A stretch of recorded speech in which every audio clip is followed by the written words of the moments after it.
This is the recording of the third class for Lightroom and Photoshop. I apologize for a couple of breaks in the microphone. I'm still trying to figure out what they want, but you should be able to get through this without too much trouble. Again, feel free to skip around and replay the parts that you need. And if you have questions about this, just let me know. We can cover it in the next class, or I'm happy to answer by email or whatever else. Whatever other way you would like to contact me. So thanks for participating, and I hope this is helpful to you.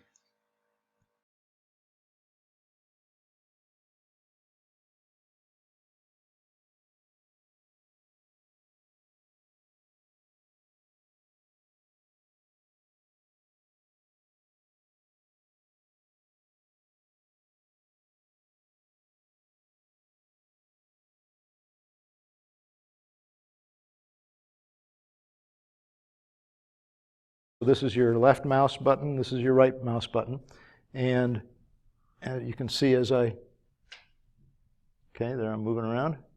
And it's got some other stuff too. It uses two-finger commands, so, and it's multi-touch, so you can pinch and expand. So you can work on your piece on the computer and at the Wacom tablet and alternate? The Wacom is the mouse. Oh, okay. Now, that said, Wacom does make a screen. Okay, so they make I think it's big, it's like 19-inch tablet. It's also $3,000. Okay. So, but it's beautiful. So it's really, for an artist, you're actually drawing on your image. You're actually, using it. It's right. It's like taking your finger on a touch screen, okay, on a tablet. It is actually a tablet, but it's dedicated, and it's got all the Wacom commands, which I won't go into what they are, but they're extensive, and they give you tremendous control. So, not an advertisement, but they also, if you have a Mac computer, which I do not, there is software. If you've got an iPad, the iPad Pro, you can do the same thing with it. There is software. Oh, you turn the tablet into a Wacom. Wow. And look on the screen, and it does basically cool. The same thing. Yeah. Okay. I'll find it. Don't worry. I may have it written down. It's probably Wacom tablets.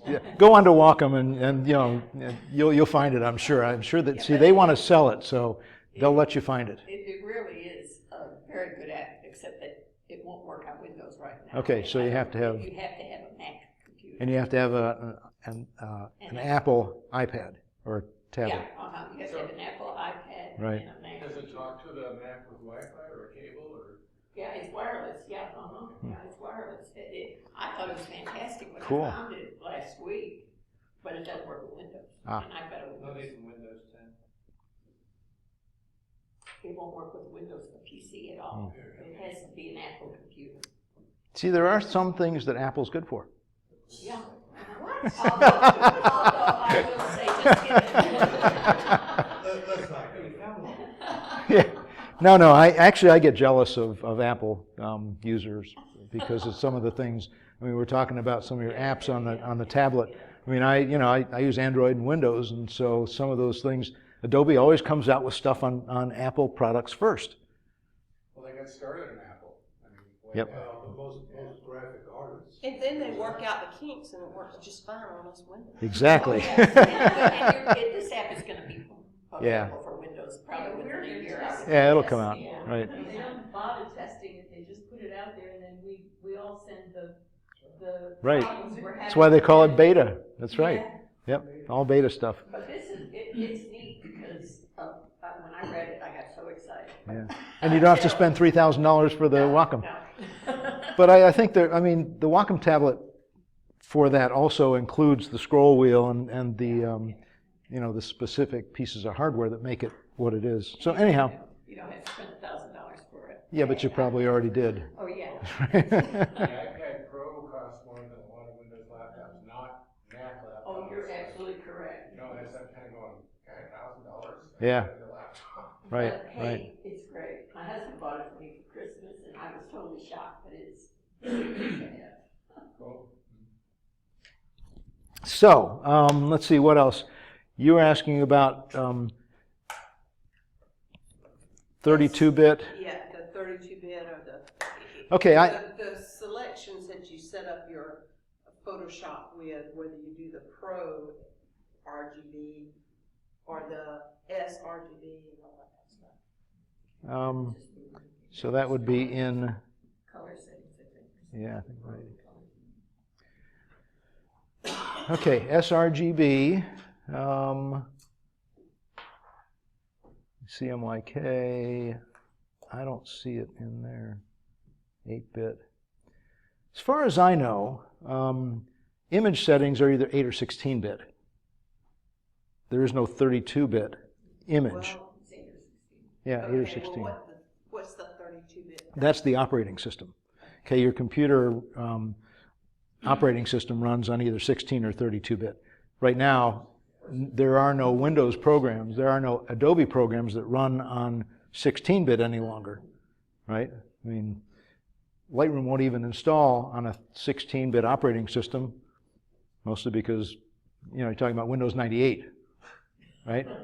So, needs upgrade?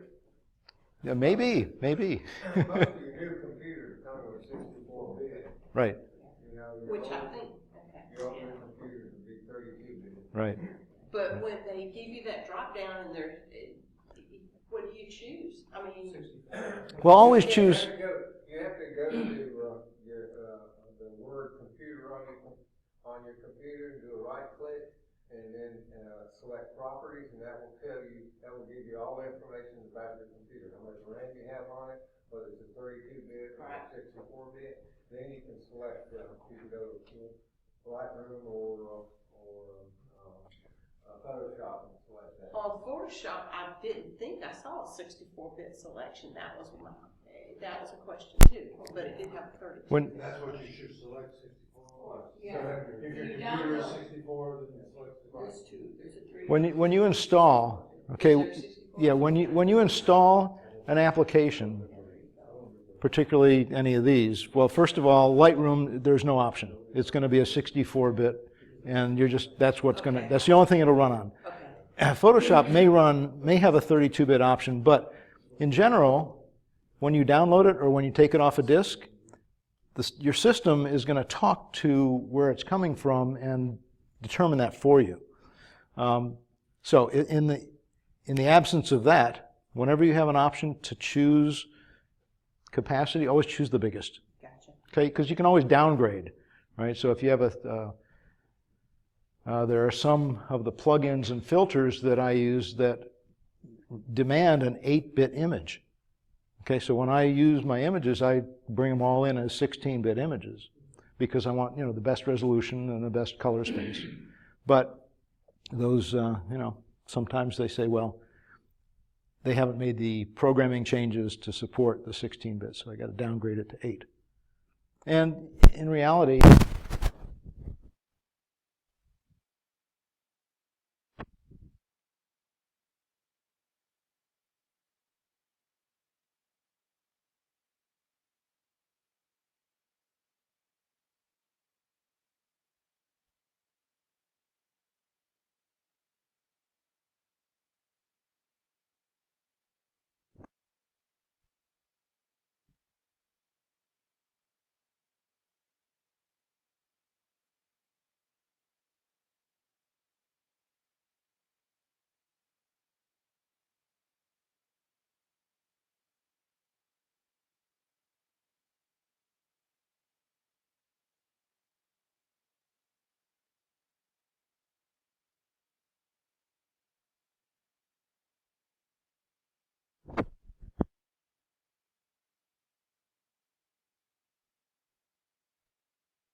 go. An right. I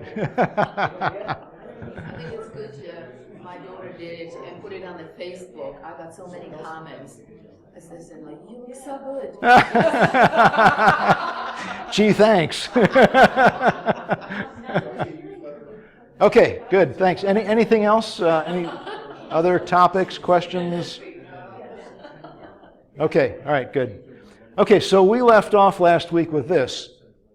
So we started out with the background image, right, the field with the kid in it, and we masked it and we placed the, I'm going to turn the lights off. Is that okay with everyone? And we put in the clouds for the background. And then we messed around with these birds because I kind of wanted a little bit of a change, something to fill in the space on the back. So we cut those out and we did some selections on those. Now when I saved this last week, I saved it. I just hit File Save because I wasn't thinking. So I went back and I opened it up. So I went to Lightroom over here, and that's not the one. Where is it? Okay, and it's a PSD, right? It's a PSD file, Photoshop. And so in a PSD, it does save the layers. We talked also about using layers and maintaining layers and compatibility and using PSDs or TIFFs. Now, if you have the full suite of Photoshop, including Bridge installed, and you open up a PSD, I know that it can go into Camera Raw, right? So it'll bring it into Camera Raw, and that's not really what you want. So I opened this up manually in Photoshop, and then I resaved it as a TIFF. Okay, there's the name up there, TIFF. And you can see over on the side here, it still maintains all of my layers. Okay, so I have my background, I've got the clouds, I've got the foreground copy, and layer 1. And if you'll notice, 2 of these are turned off, right? So I've got the foreground copy, or that foreground turned off. What happens if we turn it on?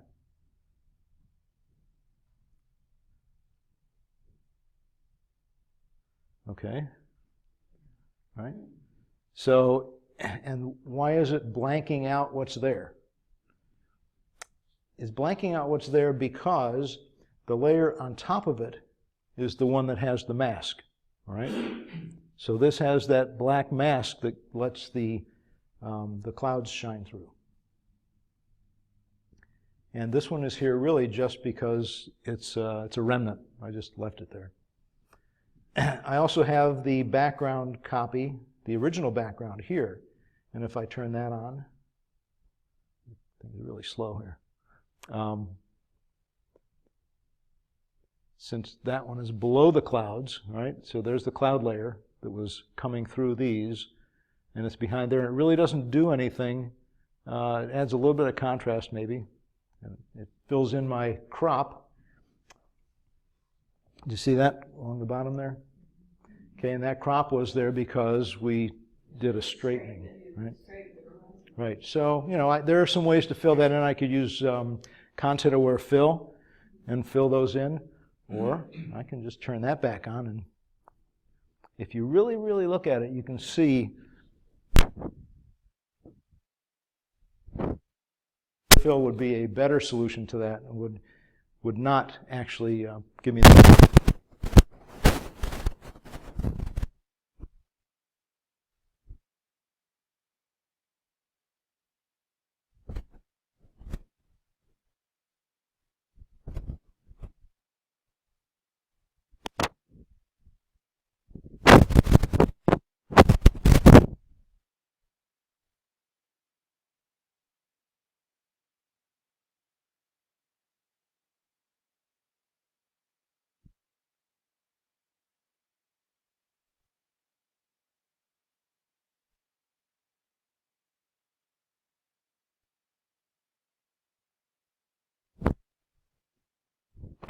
as an all by itself.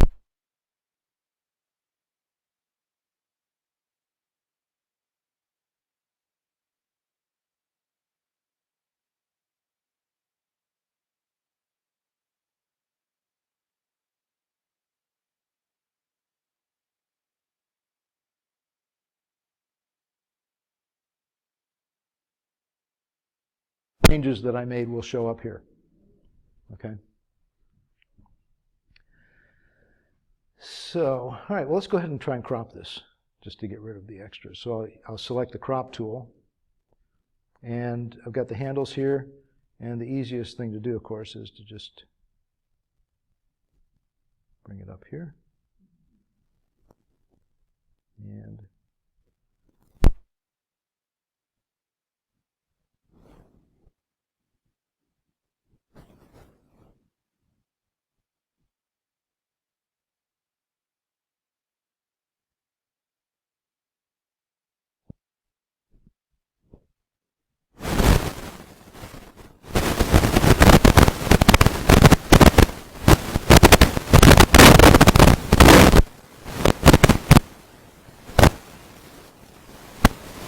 when you're on a particular layer and you hit crop, what are you cropping?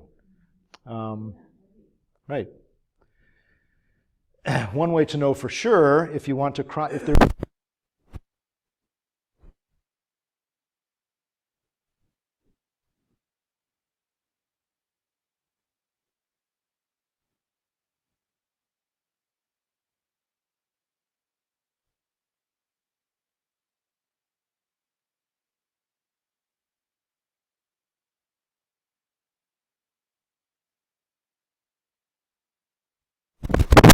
composition standpoint, you really don't want your horizon in the middle, do you?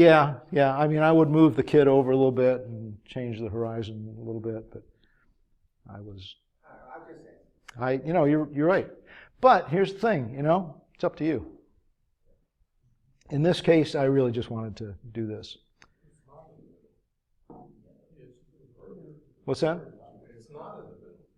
It's a little bit high, but it's not at the thirds, right? So typically we talk about the rule of thirds and the cross.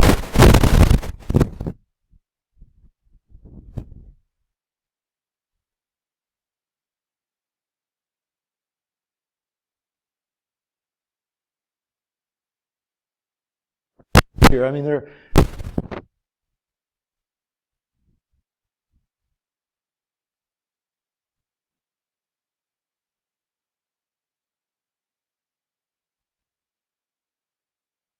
clouds, right?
2 layers there. I'm on this new one, and I can just move that. We can make it, you know, kind of silly, or we can move it down here maybe. We can also do a free transform on one of the layers and kind of put them a little bit farther away.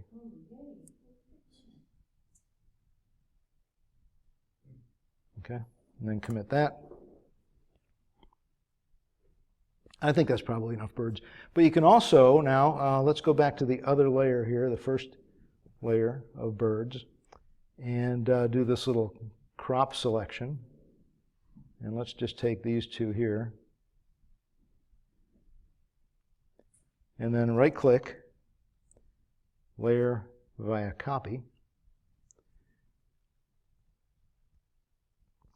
And now I have a new layer.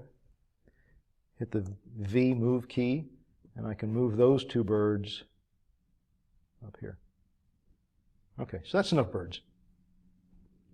Did you move them or did you just copy them? I copied those 2. I selected those 2. 2 more birds. Yeah, I selected those 2, Saw that. copied them to a new layer, and then moved them. But the original ones stayed put. Yes, yes, there was a copy. Essentially, There are commands. I used the layer via copy. There's also layer via cut. Okay, so if I wanted to get rid of the original birds, I would have used the layer by cut, and it would have taken out the other ones. And If you are a key commander, what was the move? Where's the move command? Is it over here or up there? the move command, You do the M, but I'm not. V, actually, V is the, right. Actually, yes, this one right here, the double cross, Okay, that one. that's the move tool. Okay. Okay, that's the V. And the selection that I used was the rectangular marquee. And you know that these things have multiple commands in almost every one of these, right? So like this one right here, the marquee tool has got this little tick at the bottom there. If I right click on that, it'll display what the options are. So rectangular, elliptical marquee, single row marquee, single column marquee. All right. Scott, you could use a clone tool? The which? Clone? You Um, could have cloned the birds. I could have cloned them. They would not have been on a different layer. Right. Okay, so yes, you can. Clone is different though. Clone uses a brush, right? So when you clone, well, let's do it here just for grins. Is that under the? Where is that? Down 3 to your left. Oh yeah, the stamp, right. Okay, the clone stamp tool. So if we use that, and I come over here, could not clone because the area has not been defined. Okay, so Alt tick. So what you're doing with the clone is, and this is the same as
take a break.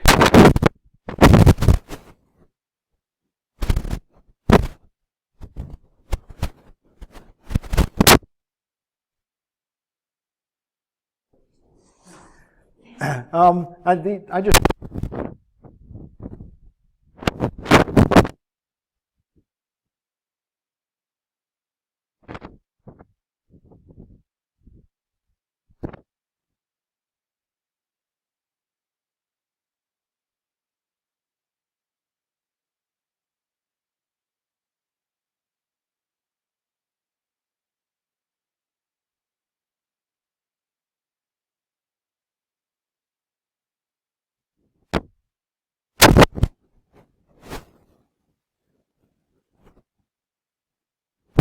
heavy-handed. What I mean by heavy-handed is not paying attention to the image itself and just applying something kind of across the board without saying, well, you know, this point here is important because it's got the, this is important because it's got the star, okay, and I put this glow over here. So, and I'm not saying that I always do what I think. This one here, this is a good example. This is heavy-handed. This one here, I'm not really proud of. I like it. Well, okay, and I'm not saying I don't like it, but it's really kind of coarse, right? So I used a couple of different filters, plugins here. One that kind of gives you this squiggly stuff all over the place, and then I kind of blew out the background. So this is one of those that I took one image and I applied a filter to it and I called it done. Okay, that's what I call heavy-handed. So, which is hardly editing. Yeah. right, it's really not doing anything. It's just saying, okay, do this, and you know, let the computer do it. This one here, I actually did some work on. Okay, and if you look at it, okay, what stands out in there? You're up in the corner, dude. Oh yeah, I'm up in the corner of that. That's definitely heavy-handed. You're just watching everybody watching. Yeah, I mean, I played a couple of things, things on this, but I made sure that this stood out. Okay, the address. This is the old store on. Oh, yeah. Yeah, the old store they're about to take down. Yeah. Yeah, Yes, right. I recognize the door. Yeah. It used to be Gas station, general store, back- whatever. back, what do they call it? Never mind. Yeah, I know. Right. Okay. Old age is so wonderful. I know. I forget most of what I say anyhow. All right. Any other questions about this on here and what we're doing? I wanted to point out one thing that we really haven't talked about, and it's kind of pertinent to this, but mostly it's important because it's a feature that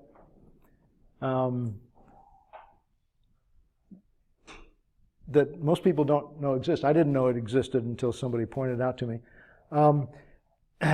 The genesis of this class is we're taking it from Lightroom, taking images from Lightroom where we're storing them, doing primary edits, and we're taking them into Photoshop.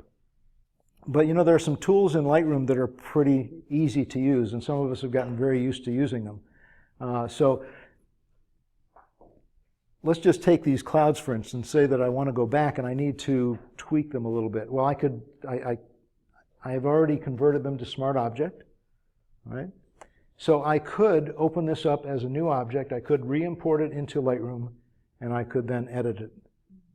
Or, this is pretty cool, I can go to Filter, and I can go to the Camera Raw filter. If you're familiar with how Lightroom has kind of emerged, the develop module of Lightroom is Camera Raw. I mean, literally, it is Camera Raw. So if we just go here and click that, I'll bring this layer up eventually, essentially in Lightroom, although it really is Camera Raw. But if you look at it, it's laid out differently, but the tools are the same whenever we get there. Well, it's just a layer. So this is just the cloud layer that I'm trying to work with. All All right, maybe it's not.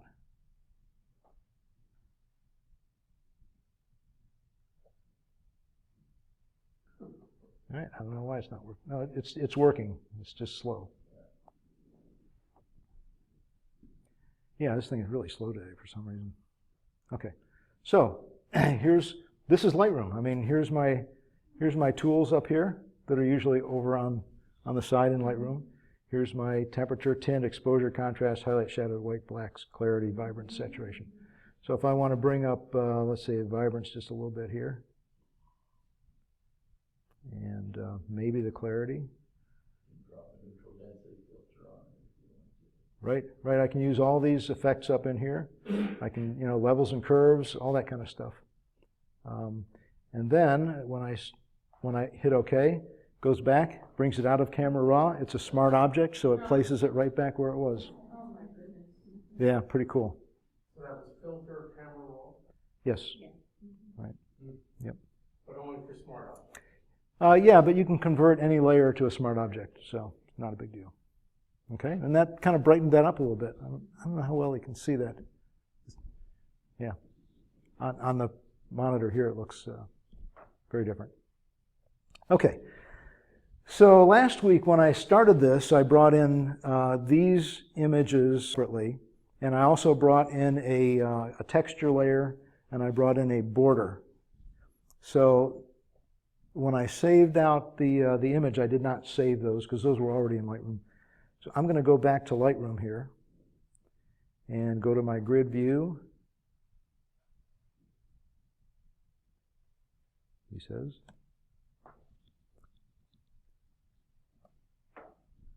Okay, and this was the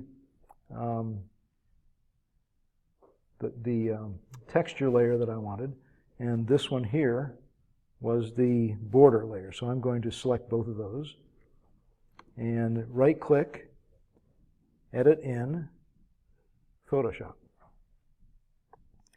So now those, and I'm going to, they're already copies, so I'm going to edit the originals. Because I'm really not going to be editing those pictures, right? I'm just going to use them as part of, as layers in this particular image here. The first one that I'm going to bring in will be the texture.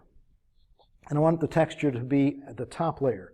So I'm going to go ahead in here and just select my top layer. Because when I bring that in, when I drag it into this image, it's going to go to whatever, it's going to go above the whatever layer I've selected.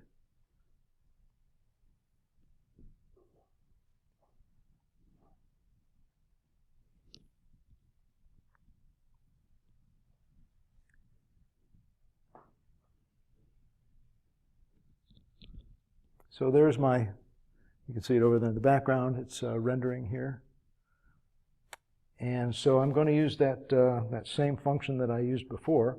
I'm going to select this, and I'll drag it above, I'll drag it over to the tab over there that contains my working image.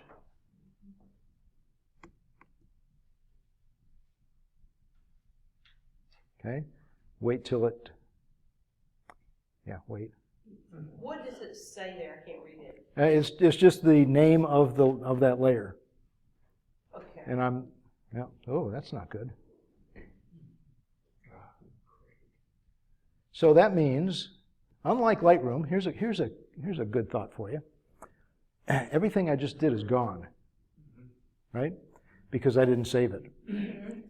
What's the difference yeah, okay, so save your stuff, right? And I should have probably known that because this thing was going so slow. We'll take this one here,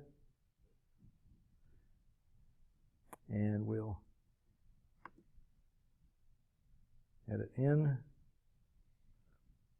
Yeah, I must have some memory issues here going on, besides my own.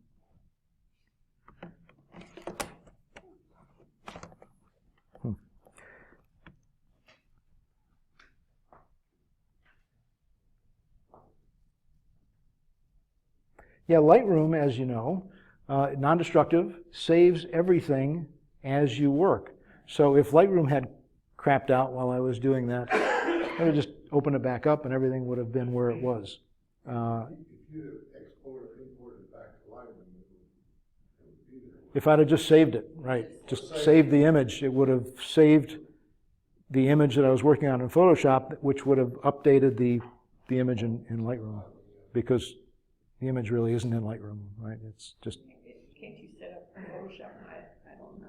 I don't know that there's an That autosave. you can save after a certain amount of minutes or something or another, that it's ongoing type of thing. Good question. Now, maybe wrong.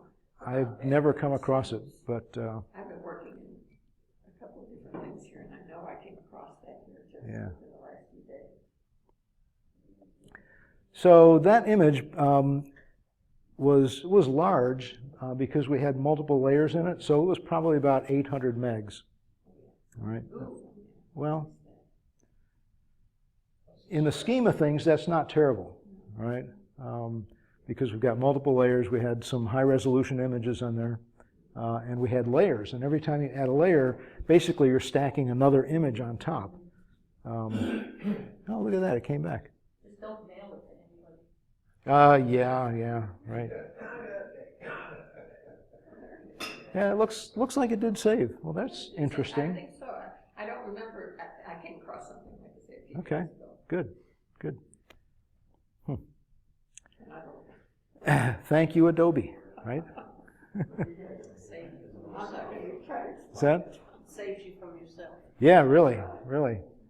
That can be good and bad, right? Because with Photoshop, as you're editing you're destructively editing your images, you may not have wanted to save it.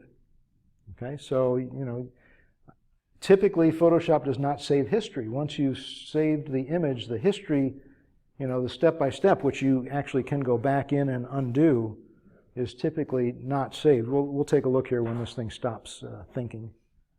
I don't want that in the cloud. All right, so now this has... All right, so there's my, my grunge. There's my image, recovered. Here's the PSD, which we really don't need. Okay, I'll close that one out. That was where we started this morning. Here's my grunge, and here's my, my border. Okay. So let's go to this, and we'll try and do this again. It looks like whatever was wrong is fixed. I'll just drag that to...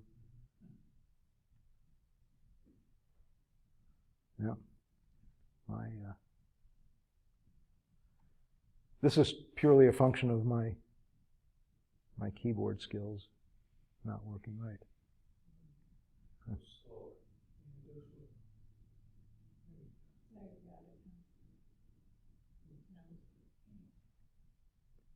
Don't want to do that. Did you copy paste? I don't think you can, actually.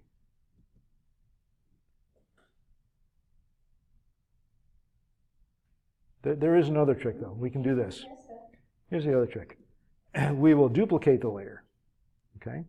And when you say duplicate the layer, it says, okay, where do you want to duplicate it to?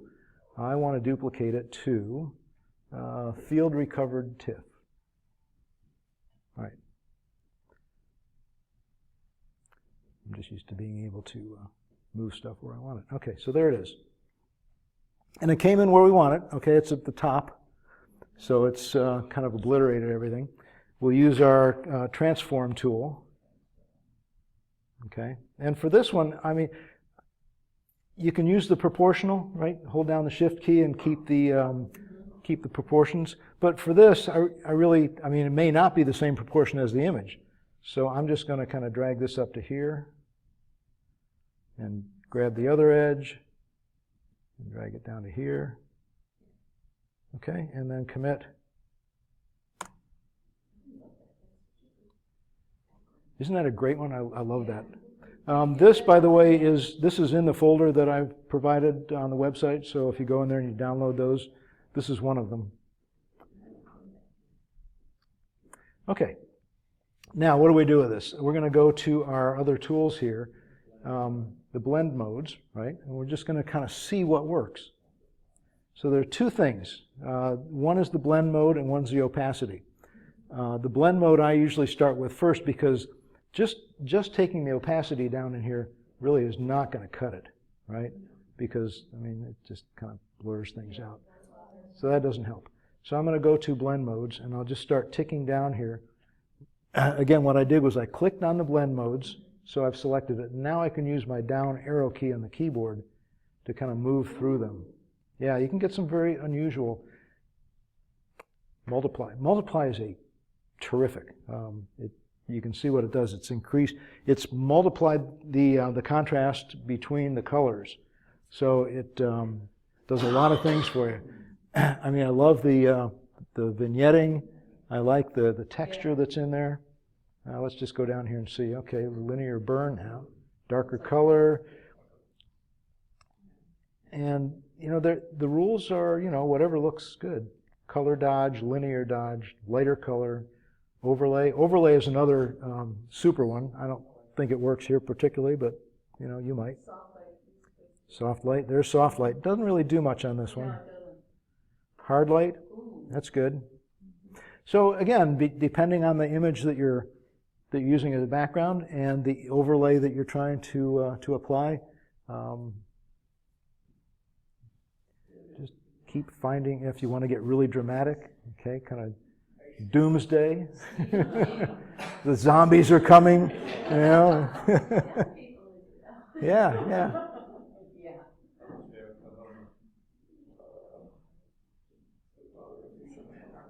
So, you know, with something like that, with this one here, the birds are obliterated first, right? So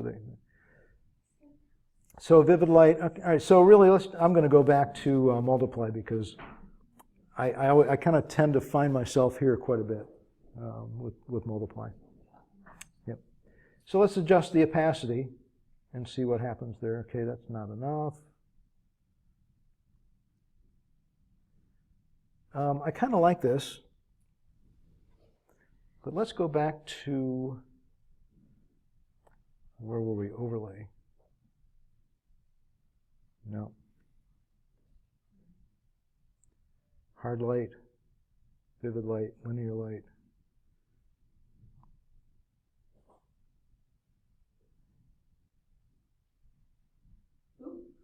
Yeah, that's interesting, huh?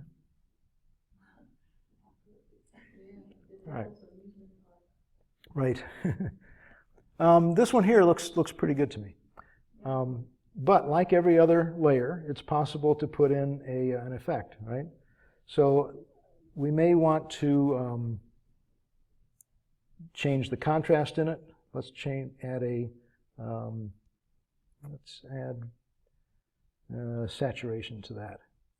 And I only want it to affect that layer, so I'm going to use the attach. And let's see what happens if we bring up the saturation a little bit. Right? All right, that's good enough for me. We also may want to, you may want to change some other things about it. And what we haven't really talked about is using a mask, right? To highlight or hide or change portions of the image. And we're getting kind of far into this right now, but what I'd like to do is kind of bring up this section right in here, okay? Not necessarily, not heavily, but let's take this and I'll put a mask in it. Now, you can take brushes and you can work on sections of the image. We could take a brush and, paint in something over this, right? We could basically hide that effect so that the background shows through. But we want to do things as non-destructively as possible because I tend to make a lot of mistakes and I always, want to experiment with it and go back. So if I go ahead and I paint on this, then what I'm doing is, let's see, where's my brush here? And I'm just going to paint. I'm going to paint white on it.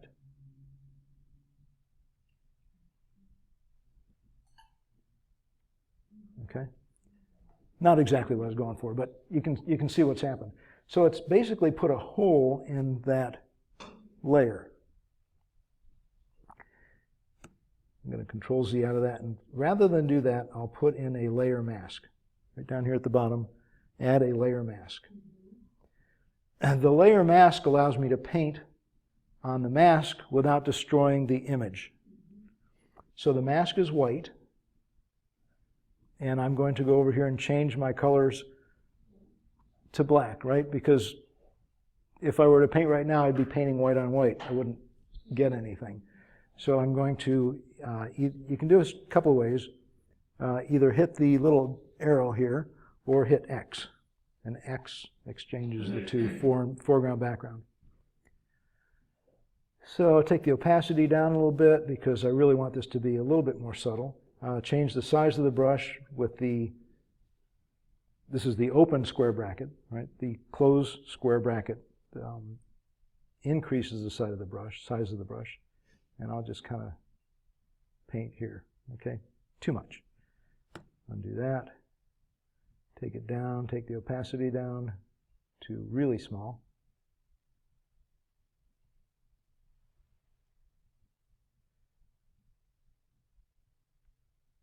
Okay. So I've accomplished it. I'm not sure it's anything I like, but now we've made a change to that overlay, right, to that texture, by modifying a layer mask, putting a layer mask on it and drawing through it. Right? If I decide I don't like that, I can simply go over here, right-click on the layer mask itself, and I can do a couple things. I can, let's see, I can disable the layer mask, so I can just kind of turn it off. It puts an X on it. Or I can delete the layer mask. Don't want it all together. Okay. Only needs such a tiny bit of, I mean, it's already glowing in there around Right. that figure. Yeah, it wasn't something I really wanted, but I did want to talk about how to do that. So it was more instructive than. Okay. One thing you're doing for credibility of this picture is bearing in mind that we've got the sun coming from behind the clouds. Mm-hmm. Initially, those birds, you could tell that they were black and white, or you could tell that there were different colors in them. Right. Whereas now they look like more like a silhouette. Like a silhouette. They really are. Right. Good point. I mean, as you put these things together, you need to think about light direction, tonality, matching colors. And I think I mentioned before this guy who does these kind of incredible composites, the Summerling. I mean, he takes those things, into consideration. It's worth spending a half an hour and going through one of his demonstrations, even if you never want to do his kind of work, because he talks about, light direction, color consistency, all those kind of things. Okay, so we did that. I'm going to take this one right here and I'm going to close that up. And the last part that I want to do is this box. All right, I want to put this around that, and we'll use the same technique we used before, rather than drag it and demonstrate my lack of skill there. Duplicate the layer to where I want to duplicate it to my main image. Okay. Now if I go back over to my main image, okay, there it is. Now where is it? All right. What's happening here? Yeah, I didn't pre-select where I wanted it to go, so it came in under the hue and saturation, right?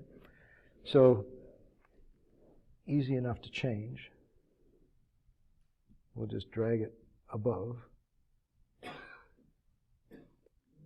he says, and unclip it. So because it came in there, it's attached to that, to the bottom one. I want to release clipping mask. Okay, there it is. Did you see what that was? There was that little down arrow thing, the same as on this, was on that layer. So because of the location I brought it in, it assumed the same parameters as the layer above it. Okay, not what I wanted. All right, so I'm going to take this, hit the V key to move, and I'm just going to drag this thing up to the corner here. And then the transform, and drag this one to the bottom. And commit that. So that's pretty nice, except that I can't see my image. So we're going to use the same tricks we used before. We can go with the blend modes and just kind of cycle through them and see if any of them produce the kind of effect that we want.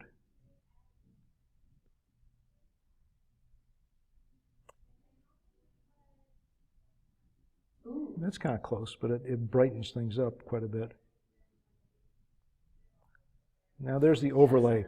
Okay, an overlay is probably the perfect thing for this kind of a lay. The image on top and bottom are all four sides. Right. Beyond the frame. Exactly. All right, so what do we do with that? Do a couple things. Exactly. Transform and drag it out.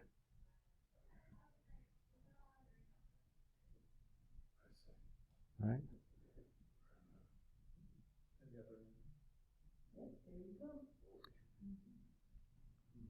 And then commit. Now it can be just illustration for a story in a book. Yeah, exactly. And that's your assignment for next week. First chapter. But what if you want to keep that white edge that you had in the frame, if you will? A white edge? You had a white, the original frame that you just put around it had a white edge around it. Right. Yeah. Okay. All right. All right, good. Let's say I want to keep that. All right, one of the topics we talked about a couple of sessions ago was reverse cropping, okay, which is expanding the canvas beyond the image. So let's do that. So go over here and we'll hit the crop tool, and we'll grab the corners here and we'll pull it out to wherever we want.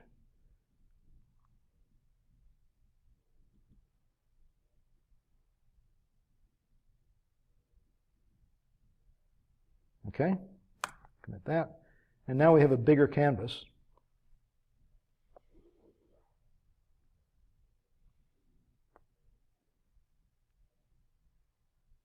So Photoshop is basically adding pixels to the image that we were working with. Isn't it adding enough to the image around the image? Well, it depends on what you call the image, but yeah, it's to the canvas. I mean, technically, it's the canvas. All right. Yeah, we got blue back there. So let's select this, and we don't want to crop. We want to free transform. That's crop. Is that because you're a smart object? Is that be bigger than the frame to begin with? Okay, here we go. It's not necessarily because of the smart object. Okay, so now we've extended the frame, but we've got blue back there, right? A couple ways to get blue. That's blue sky. That's the blue sky showing through. Now maybe you like that, maybe you don't. We can go down to the clouds layer and take the eraser tool over here.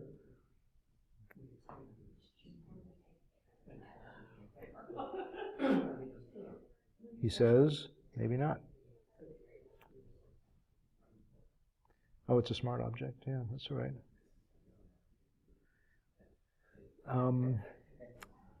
Yeah, I don't know why we can't erase that. Go down to the background. Yeah, I've got it's the clouds that we want to get rid of. But the other thing, what I can do here is I can put in a mask, and I know I can paint on the mask.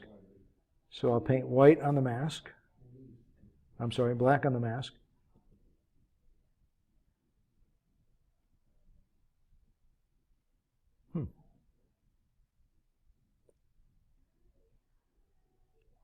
I'm on the clouds. Go down and select the background. Oh, it's thinking. It's still working.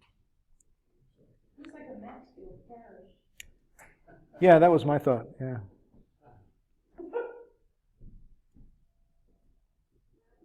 So anyhow, we don't need to wait for this. So we've gone through a complete edit cycle. It only took us 2 classes to get there. We'll do something different next week, but you know, they're kind of the same techniques and the same kinds of things. If there's something in particular, I know you asked about portraits. We can look at some portraits. I'm not, you know, really a portrait photographer, but I know where to find them, and we can do some edits. And there's some interesting things to do with portraits. Yeah. Anything. All right. Just to clarify for me, going back to the cropping question of whether it crops everything, or is it where you do the cropping that determines whether it crops everything, or is it? It's what we did here was yes, yes. It depends on where you're cropping. Yep. But when I cropped this one, I expanded the crop, which was the same as expanding the canvas. And what I really wanted. Back to earlier in the class when you asked that question about whether it crops everything. Right. It's on top, it crops everything. Yes. Yep. All right. Pardon? We're in good shape. Yeah, I think so. Yeah. All right. Thank you. See you next week.